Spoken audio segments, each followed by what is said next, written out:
प्रभु यीशु मसीह के नाम से इस बाइबल स्टडी में आप सबको हम स्वागत करते हैं। परमेश्वर महान है। आज भी परमेश्वर ने हमारे लिए ये दिन दिया, उस परमेश्वर को हम धन्यवाद करते हैं। तो पिछले हफ्ते से यानी उसके पहले हफ्ते से हम लोग देखते आ रहे हैं आत्मिकता में जागते रहना या आत्मिक जागरूकता के ऊपर हम लोग बाइबल स्टडी करते हैं।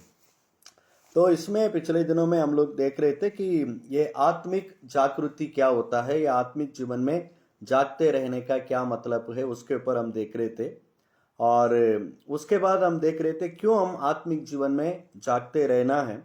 उसके लिए हमने बताया 3 कारण, शायद आप में से कुछ लोगों को याद हो सकता है। पहला है मरकुस रचित सुसमाचार 13 अध्याय, उसका 33, 35 और 37 वचन में प्रभु यीशु कहते हैं ना कि जागते रहो, जागते रहो, जागते रहो। यानी कम से कम 3 जगह में प्रभु यीशु जागते रहने के लिए बताते हैं। तो इसलिए मसीही जीवन में हमें जागते रहने की जरूरत है।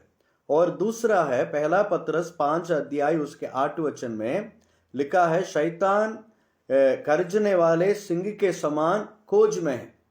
तो इसलिए हमें जागते रहना। यदि हम जागते नहीं रहेंगे, शैतान हमें विश्वास से क्या कर सकता है, हम दूर लेके जा सकते हैं। और उसके बाद क्यों हमें जागते रहना है, हम देख रहे थे पहला यूहन्ना 4 अध्याय उसका 1 और 2 वचन, और पहला तीमुथियुस 4:1 में से हम देख रहे थे मसीहत में झूठे सेवक पाए जाते हैं। कलीसिया में मसीहत में झूठे सेवक पाए जाते हैं। इसलिए हम हमारे मसीही जीवन में, आत्मिक जीवन में जागते रहना, जागरूक होना बहुत जरूरत है। तो कई बार हम सोचते हैं कि मैंने चर्च तो जाता हूँ, मैं आराधना तो करता हूँ और मैंने बपतिस्मा भी ले लिया है, मैं यीशु मसीह को ग्रहण कर लिया, तो कैसे भी गाड़ी चल जाएगी, ऐसे हम लोग सोचते हैं। पर ऐसा नहीं है। यदि हम सावधान नहीं रहेंगे तो हमारा मसीही जीवन बीच रास्ते में ही खत्म भी हो सकता है। तो इसीलिए हम हमारे जीवन में जागते रहना जरूरत है। जब हम जागते रहने की बात करते हैं, जागते रहने का मतलब क्या है कि एक प्रकार सावधान रहना है। अपने आप को क्या रखना है, सावधान रखना है। यदि हम सावधान नहीं रहेंगे, हम जागते नहीं रहेंगे, तो हम हमारे आत्मिक जीवन में धोखा खा सकते हैं।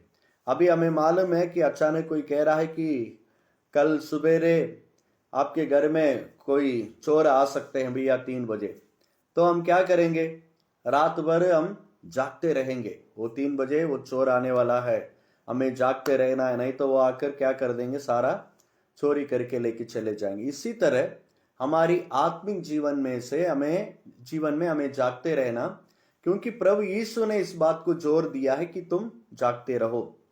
और पतरस भी कहता है शैतान खोज में है, और पौलुस कहते हैं और यूहन्ना कहते हैं कि मसीहत में झूठे उपदेशक सेवक पाए जाते हैं। इसलिए हमें जागते रहना है। जब हम जागते रहने की बात करते हैं या मनन करते हैं, पहले हम अपने आप से हमें सावधान रहना है। पहले हम अपने आप से सावधान रहना है, नहीं तो हम खुद ही अपने लिए क्या दे सकते हैं, हम धोखा दे सकते हैं। तो इसी के अंतर्गत हमने पिछले दिनों में देखा है हमारे हृदय हमें धोखा दे सकता है। उसके बाद हमारे भूल चूक हमें क्या कर सकता है, धोखा दे सकता है। आज हम देखेंगे अपने विचार हमें धोखा दे सकते हैं। जो हमारा विचार है वो भी हमें क्या कर सकता है, धोखा दे सकता है। धोखा का मतलब क्या है कि हमें समझना कि भैया सब कुछ सही है पर ऐसा ना होना, उसको हम कहते हैं धोखा देना। तो हम मान के चलिए हम किसी एक गाड़ी में हम बैठे हैं, हम सोच रहे हैं ये गाड़ी बहुत अच्छा है, देखने में बहुत अच्छा लगता है। जब उस गाड़ी को हम चला के जाते हैं, अचानक वो गाड़ी फेल हो गई, आगे नहीं जा रही है, तो वो गाड़ी हमें क्या दे दिया, हमें धोखा दे दिया। तो इसी तरह हम खुद हमारे लिए क्या कर सकते हैं, धोखा दे सकते हैं। हम खुद ही हमारे आत्मिक जीवन नष्ट होने का हम खुद ही कारण भी हो सकते हैं। तो इसलिए आज हम देखेंगे अपने विचार हमें कैसे धोखा दे सकते हैं, हमारे विचार कैसे हमें धोखा दे सकते हैं। तो आइए मेरे साथ निकालिए गलातियों की किताब, उसके 6 अध्याय और वचन 3 और 4 को पढ़ेंगे। 1 से लेकर 4 तक मैं पढ़ूंगा। गलातियों 6 अध्याय उसका 1 से लेकर 4 तक। गलातियों 6 अध्याय उसका 1 से लेकर 4 तक। हे भाइयों, यदि कोई मनुष्य किसी अपराध में पकड़ा भी जाए तो तुम जो आत्मिक हो नम्रता के साथ ऐसे को संभालो और अपना भी चौकसी रखो कि तुम भी परीक्षा में ना पड़ो। तुम एक दूसरे का भार उठाओ और इस प्रकार मसीह की व्यवस्था को पूरी करो। क्योंकि यदि कोई कुछ ना होने पर भी अपने आप को कुछ समझता है तो अपने आप को धोखा देता है। पर हर एक अपने ही काम को जांच ले और तब दूसरों के विषय में नहीं परंतु अपने ही विषय में उसको घमंड करने का अवसर होगा। क्योंकि हर एक व्यक्ति अपने ही बोझ उठाएगा। हालेलुया।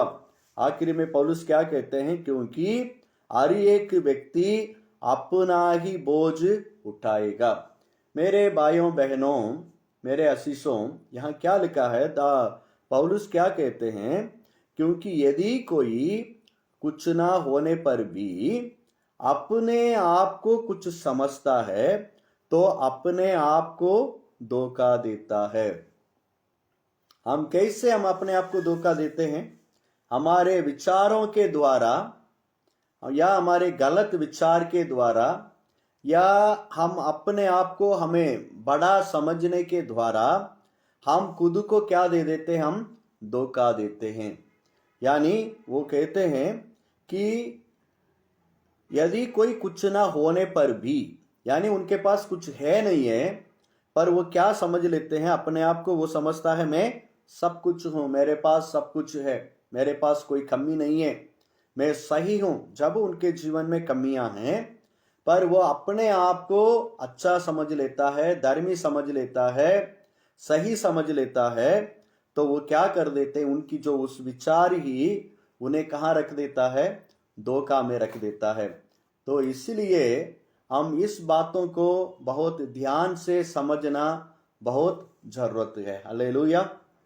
तो हमें इस इधर देखते हैं कैसे हमारे व्यर्थ विचार हमें धोखा देता है। कैसे हमारा व्यर्थ विचार जो है हमें धोखा दे सकता है, इसके ऊपर आइए हम देखते हैं। कैसे हमारा जो विचार है, हमारी जो शीर्षक है, यानी हमारा विचार कैसे हमें धोखा दे सकता है, तो उसके ऊपर हम देख रहे हैं। तो इस पौलुस इधर क्या कह रहे हैं कि क्योंकि यदि कोई कुछ ना होने पर भी अपने आप को कुछ समझता है तो अपने आप को क्या देता है? धोखा देता है। हम खुद ही हमारे लिए क्या दे सकते हैं? धोखा दे सकते हैं। यानी हमारे विचारों के कारण। कौन सा विचार? यानी हमारे पास कुछ नहीं है तो भी हम क्या कर देते हैं? अपने आप को अच्छा समझ लेते हैं, मैं सही में समझ लेता हूं, इसके द्वारा मैं खुद को क्या देता हूं? मैं धोखा देता हूं। तो ये एक व्यर्थ विचार है। हालेलुया। ये जब कोई है नहीं है उसको हम है समझते हैं, वो क्या है? वो व्यर्थ विचार ही हो गया। ये कैसे हमारे इस व्यर्थ विचार हमें धोखा देता है, तो इसको आइए हम देखते हैं। यहाँ इसे 2 बात है। पहला है 6 का 1 वचन, गलातियां 6 बाप उसके पहले वचन में हम क्या देखते हैं? हे भाइयों, यदि कोई मनुष्य किसी अपराध में पकड़ा भी जाए तो तुम जो आत्मिक हो नम्रता के साथ ऐसे को संभालो और अपना भी चौकसी रखो कि तुम भी परीक्षा में ना पड़ो। हालेलुया। यानी कैसे हमारे विचार, यानी जो हम अपने आप को बड़ा समझते हैं, वो कैसे हमें धोखा दे सकता है। पहला है अपने आप को या आपको, यानी हमारे जीवन में एक ओवर कॉन्फिडेंट जब हो जाती है तो हम क्या कर देते हैं? अपने आप को हम धोखा देना शुरू कर लेते हैं। ओवर कॉन्फिडेंट का मतलब क्या है कि भैया मैं कहीं गिर नहीं सकता हूँ, हाँ? मेरे जीवन में कभी भी कोई गलत नहीं हो सकता है, मैं कभी भी गलत नहीं कर सकता हूँ, मैं बिल्कुल ठीक हूँ, मैं दूसरे के समान नहीं हूँ। यानी हमेशा अपने आप को बड़ा समझना, ऊंचा समझना, धार्मिक समझना। इधर पौलुस यही कह रहा है, जो आपके सामने ऐसा कोई विश्वासी है जो अपराध में पकड़ा जाए, कुछ गलती कर लिया, जो आप आत्मिक हो, आपको क्या करना चाहिए? नम्रता के साथ ऐसों को संभालना है। जो हमारे कलीसिया के हमारे साथ कहीं जो विश्वासी है, प्रभु की आराधना करता है, स्तुति करता है, कलीसिया में आता है, वो कई बार कुछ गलतियां कर देते हैं, कोई पाप में वो गिर जाते हैं। तब हम लोग क्या करना है? जो हम अपने आप को सोचते हैं मैं आत्मिक हूं, मैं बहुत अच्छा, मैं प्रभु का भक्त हूं, ऐसे समझने वाला क्या करना चाहिए? नम्रता के साथ ऐसों को क्या करना है? संभालना है। तब पौलुस कहते हैं, और अपना भी चौकसी रखो कि तुम भी परीक्षा में ना पड़ो। कहने का मतलब, आप दूसरों के साथ नम्रता के साथ पेश आना है। जब दूसरों की गलती को आप देखते हो, उन्हें क्या नहीं करना है? उन्हें न्याय नहीं करना है, उनके साथ कठोरता के साथ व्यवहार नहीं करना चाहिए, उनके साथ आप एक बिना दया का व्यवहार नहीं करना चाहिए। क्यों?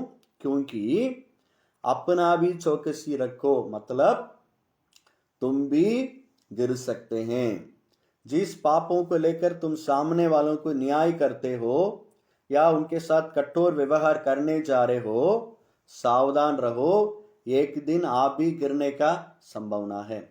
देखिए, इस संसार में कोई भी ऐसा कह नहीं सकते हैं कि मैं पाप नहीं कर सकता हूं, मैं कभी भी पाप में मैं कभी नहीं गिरूंगा, मैं हमेशा धार्मिक व्यक्ति बने रहूंगा। देखिए, हमें धार्मिक व्यक्ति बने रहना चाहिए, हम प्रभु में बने रहना चाहिए, पर ओवर कॉन्फिडेंट नहीं होना चाहिए। कई लोग, कई बच्चे होते हैं ना, अभी एग्जाम के लिए, अभी बोर्ड एग्जाम आने वाला है, कई बच्चे क्या करते हैं ना, ओवर कॉन्फिडेंट में रहते हैं, ज्यादा अपने पर भरोसा रख के बैठे रहते हैं। वो उनकी मम्मी पापा बोलेंगे भैया पढ़ो, वो बोले नहीं नहीं नहीं, मैं बहुत अच्छा पढ़ने वाला हूँ, मुझे कोई चिंता नहीं है, मैं सारा पढ़ाई में कर चुका हूँ। जब वो पेपर लिखने के लिए जाएगा, उस समय उनको कुछ भी याद नहीं आएगा। तो ये कौन है? ये ओवर कॉन्फिडेंट वाले लोग हैं। तो उनको ही पौलुस कहता है कि आप, यदि आपका विचार, यदि आप अपने आप को बड़ा समझते हो, मैं कभी गलत नहीं कर सकता, मैं पाप नहीं कर सकता हूं, तो क्या है, आप अपने आप को भी सावधान रखो, क्योंकि आप भी गिर सकते हैं। ऐसा कोई नहीं है कि मैं कभी भी नहीं गिर सकता। देखिए, इसी बात को आप देख सकते हैं यूहन्ना रचित सुसमाचार उसके 8 अध्याय 1 से लेकर 11 वचन में, 1 से लेकर 11 तक वचन में, वहां हम क्या देखते हैं? यूहन्ना रचित सुसमाचार 8 अध्याय 1 से लेकर 11 तक, उधर क्या हो रहा है? प्रभु यीशु मसीह के सामने एक व्यभिचार करते हुए पकड़ा गया एक औरत को फरीसी लोग यीशु मसीह के सामने लेके आ रहे हैं। क्यों लेके आ रहे हैं? वो इसलिए लेके आ रहे हैं कि वो यीशु मसीह के सामने ये बताना चाहते हैं, प्रभु यीशु देखो, हम लोग बहुत धार्मिक लोग हैं, हम लोग बढ़िया प्रभु को मानने वाले लोग हैं, ये औरत बहुत गलत है, इन्होंने पाप किया है, तो इसके लिए क्या करो, आप कुछ सजा दो। जब उनको लेके आ रहे हैं, तब प्रभु यीशु क्या कह रहे हैं? वचन 7 में आप देख सकते हैं, वहां प्रभु यीशु कह रहे हैं, जो आप में से जो निष्पाप है, जितने लोग यहाँ इस औरत के चारों तरफ खड़े हैं, इनमें से जो निष्पाप है, जिसका जीवन में कोई पाप नहीं है, वो क्या करें? पहला पत्थर उठाकर इस औरत के ऊपर मारे। तो क्या हुआ? उसके बाद प्रभु यीशु मसीह झुककर जमीन में कुछ लिखना शुरू कर दिया। थोड़ी देर के बाद जैसे ही वो सिर उठाकर देखते हैं, वहां कोई भी है नहीं है। कारण क्या था?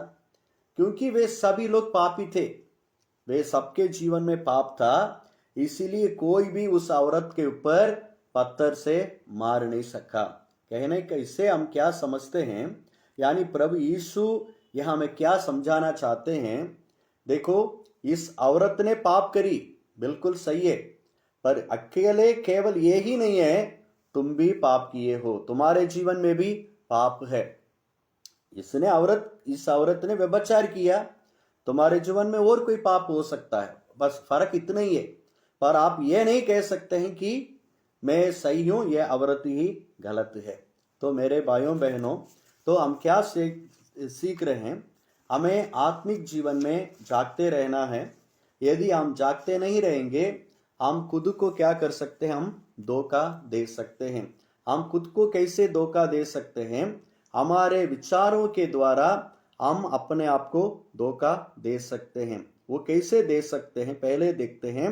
हमारे ओवर कॉन्फिडेंट, यानी मैं कभी भी गलत नहीं कर सकता हूं, मेरा जीवन ठीक है, ऐसे जो ये विचार है, ये क्या कर देगा, हमारे लिए खुद को हमें धोखा दे देगा।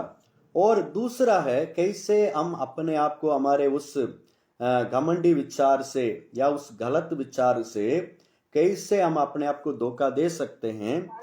आप गलातियां उसका 6 का 4 वचन को पढ़कर आप देखिए।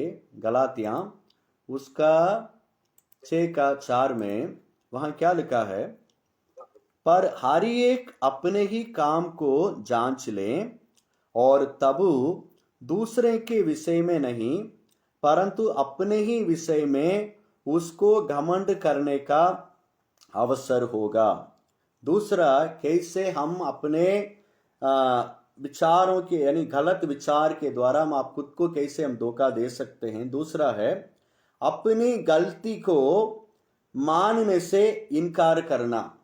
अपने गलतियों को मानने से इनकार करने के द्वारा हम अपने आप को क्या कर देंगे, हम धोखा दे देंगे। हालेलुया। इधर पौलुस क्या बताते हैं, हर एक अपने ही काम को जांच ले। हम कई बार, मैं बार बार इसी बातों को दोहराते हैं, हम कई बार मसीही लोग क्या करते हैं, हम दूसरों की गलतियों को जांचने में ज्यादा समय देते हैं।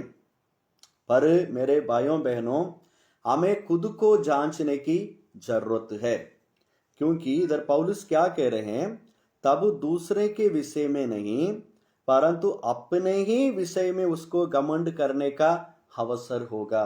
जब मैं खुद को देखूं, मेरे कमियों को मैं महसूस करूं, मेरे जीवन की कालीपन को मैं महसूस करूं, मेरे प्रार्थना की जीवन की कमी हो सकता है, मेरा बाइबल पढ़ने की, जो मनन करने की बातों में कमी हो सकता है, मेरे पवित्रता में कमी हो सकता है, आत्माओं के प्रति जो मेरा बोझ है उसमें कमी हो सकता है।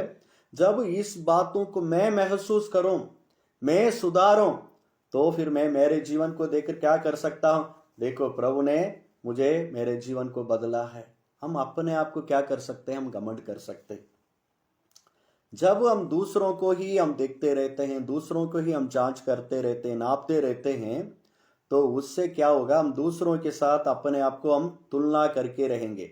वो ऐसे हैं, उनसे तो मैं अच्छा हूं, ये पास्टर ऐसे हैं, उनसे तो मैं अच्छा हूं, ये विश्वासी ऐसे हैं, उनसे तो मैं अच्छा हूं। यह क्या कर देगा, खुद को धोखा देने का एक तरीका है। तो हम येशया के बारे में आप शायद पढ़े होंगे, कई बार सुने भी होंगे, येशया नबी के बारे में। उसका जो येशया नबी की किताब, एक पहला अध्याय से लेकर 5 तक यदि आप देखेंगे, वहां येशया नबी क्या करता है, बार बार इसराइल के लोगों के ऊपर, दूसरे लोगों के ऊपर हाय हाय हाय कहता, दूसरों की गलतियों को देखता है और कहता है इन पर हाय, इन पर हाय, इन पर हाय। पर 6 अध्याय में जब वो परमेश्वर की पवित्रता को वो देखता है, तब वो क्या करते हैं, दूसरों को हाय बोलना बंद कर दिया। अभी खुद को, किसको अभी हाय बोल रहा है, अभी खुद को कह रहा है हाय, मैं तो हसुत होठ वाला मनुष्य हूं। मेरे भाइयों बहनों, कि हमने ना कई बार मनुष्यों के साथ अपने आप को हम तुलना करके बैठे रहते, तो इसलिए हमारी गलतियां में दिखाई नहीं देता है। हमें परमेश्वर के साथ तुलना करना है। परमेश्वर कितना प्रेमी है, कि वैसा प्रेम मेरे जीवन में है? परमेश्वर दयालु है, क्या इससे मेरे अंदर दयालु हृदय है? परमेश्वर पवित्र है, क्या वो पवित्रता ही मेरे जीवन में है? तो इसी तरह जब हम परमेश्वर की जीवन को हमारे जीवन के साथ रखकर देखेंगे, तब क्या होगा? हमारी गलतियां में दिखाई देगा। तब हम क्या कर सकते हैं? हमारे जीवन को हम सुधार सकते हैं। 5 वचन गलातियां 6 अध्याय उसकी 5 में पौलुस क्या कहते हैं? क्योंकि हर एक व्यक्ति अपना ही बोझ उठाएगा। हालेलुया। हर एक व्यक्ति अपना ही बोझ उठाएगा। मैं जब इस वचन को मनन कर रहा था, मैं ऐसे सोच रहा था कि अभी मैं हूं, मेरा शरीर का जितने भी बोझ है, इसको कौन उठाएंगे? और कोई आस पड़ोसी वाले तो आकर नहीं उठाएंगे ना, मैं ही उठाऊंगा। यदि मैं अभी तो थोड़ा सा पतला हूं, मान के चलिए मैं मोटा हो जाता हूं, तो उस शरीर का भारीपन को कौन उठाएगा? मैं ही उठाऊंगा ना। तो इसी बात को पौलुस कहता है, देखो जो कुछ तुम करते हो उसका बोझ किसको उठाना पड़ेगा? आपके आस पड़ोसी वाले या आपके घर वाले, आपके अन्य सदस्य नहीं उठाएंगे, आपको ही उठाना पड़ेगा। तो इसलिए जब आपके पास कुछ है नहीं है, अपने आप को है समझकर, जब हमारे जीवन में कमियां हैं, उस कमियों को हम अनदेखी करके अपने आप को हम अच्छा समझ लेते हैं, तब हम क्या कर देते हैं? खुद को हम धोखा देते हैं। आप ऐसे ही एक कलीसिया को बाइबल में देख सकते हैं। प्रकाशित वाक्य 3 अध्याय उसका 17 में, प्रकाशित वाक्य 3 अध्याय उसका वचन 17 में एक कलीसिया है, जो प्रभु यीशु मसीह 7 कलीसियाओं से जो बात कर रहे थे, उसमें से एक कलीसिया का नाम है लोदेकिया। लोदेकिया नाम के एक कलीसिया है। उस कलीसिया से प्रभु यीशु क्या कह रहे हैं? देखिए वचन 17 में, तू कहता है कि मैं धनी हूं और धनवान हो गया हूं और मुझे किसी वस्तु की घटी नहीं, और ये नहीं जानता कि तू अभागा और तुच्छ और कंकाल और अंधा और नंगा है। यानी जो लोदेकिया की जो कलीसिया है, वो अपने आप को क्या समझ लेता है? मैं तो धनी हूं भाई, मैं धनवान हो गया, मेरे लिए कोई कमी नहीं है नहीं है, पर अपने आप को वो समझ लेता है। पर परमेश्वर उनकी वास्तविकता को जानते हैं, प्रभु यीशु मसीह उनकी वास्तविकता को जानते हैं। वो क्या कहते हैं? तू कहते तो है, पर क्या है तू अभागा है, तुच्छ हो, कंगाल हो, अंधा हो और नंगा हो। मेरे भाइयों बहनों, कि हम हमारे आत्मिक जीवन में जो हम धोखा खा सकते हैं, कहाँ धोखा खा सकते हैं? जब हम कुछ है नहीं है, तो अपने आप को जब हम कुछ है कहकर हम समझ लेते हैं, तब हम क्या हो पाता है कि हम हमारे गलतियों को सुधारने में असमर्थ रह जाते हैं, हम मन फिरने में असमर्थ रह जाते हैं और खुद को हम धोखा देने लगते हैं। इसीलिए मेरे भाइयों बहनों, हमें दूसरों के प्रति हमें परेशानी होने की जरूरत नहीं है, क्योंकि हम अपना ही बोझ हम ही उठाएंगे। इसीलिए हम खुद को लेकर देखना है कि मेरा जीवन कैसा है। तो हम अपने आप को धोखा देने से बचना है, तो हमारी वास्तविक जीवन को हमें परमेश्वर के सामने रखकर देखना चाहिए। हम दूसरों के साथ हमें तुलना नहीं करना, पर परमेश्वर के साथ हमें तुलना कर कर हमारे जीवन को जांच ले, तभी ही उस जो गलत विचार है उस विचार से हम बाहर आ सकते हैं। यदि हम वैसे ही बने रहते हैं, कुछ ना होने पर भी अपने आप को कुछ है कहकर यदि हम समझते हैं, यदि कोई कुछ ना होने पर भी अपने आप को कुछ समझता है, तो अपने आप को क्या कर देता है? वो धोखा देते हैं। हम ऐसे अपने आप को धोखा देने वाले ना बने, हमारी वास्तविकता को हम समझे। हम यदि मैं अच्छा हूं तो अच्छा हूं, यदि मैं गलत हूं तो मैं गलत हूं, पर मैं गलत होने के बाद मुझे अपने आप को समझकर यदि मैं बैठे रहूं, तो मैं क्या करता हूं? मैं खुद को धोखा देता हूं। ये बड़ी दुखदायक बात है। तो इसलिए हम अपने जीवन को परमेश्वर के हाथों में रखें और प्रभु के सामने अपने आप को देखें। जो भी हमारे जीवन में कमियां हैं वो उसे परमेश्वर के सामने रखकर उससे बाहर आने के लिए परमेश्वर से प्रार्थना करें। हालेलुया। तो हमारा शीर्षक था आत्मिक जीवन में जागते रहना या आत्मिक जागरूकता है। कि मैंने कहा कि क्यों हमें जागते रहना, क्योंकि प्रभु यीशु ने कहा और शैतान हमें धोखा देने की तैयारी में है। और प्रभु यीशु और यूहन्ना और पौलुस दोनों कहा कि मसीहत में झूठे भविष्यवक्ता पाए जाते हैं, इसलिए हमें सावधान रहना, नहीं तो हम धोखा खा सकते हैं। धोखा देने में पहले स्थान में कौन रहते हैं? हम खुद ही रहते हैं। हम खुद ही अपने आप को क्या दे सकते हैं? हम धोखा दे सकते हैं। इसलिए हम अपने आप को देखना और खुद को लेकर हमें सावधान होना जरूरत है। सो आप सबको धन्यवाद। जूम में हमारे एक सिस्टर और ब्रदर जुड़े हैं, उनके लिए धन्यवाद। और फेसबुक में भी प्रिय पास्टर जी और निकी भाई और कई ने जो हमारे वचन को सुन रहे हैं, आप सबके लिए धन्यवाद। परमेश्वर आप सबको आशीष करें। जय मसीह की। God bless you. Thank you.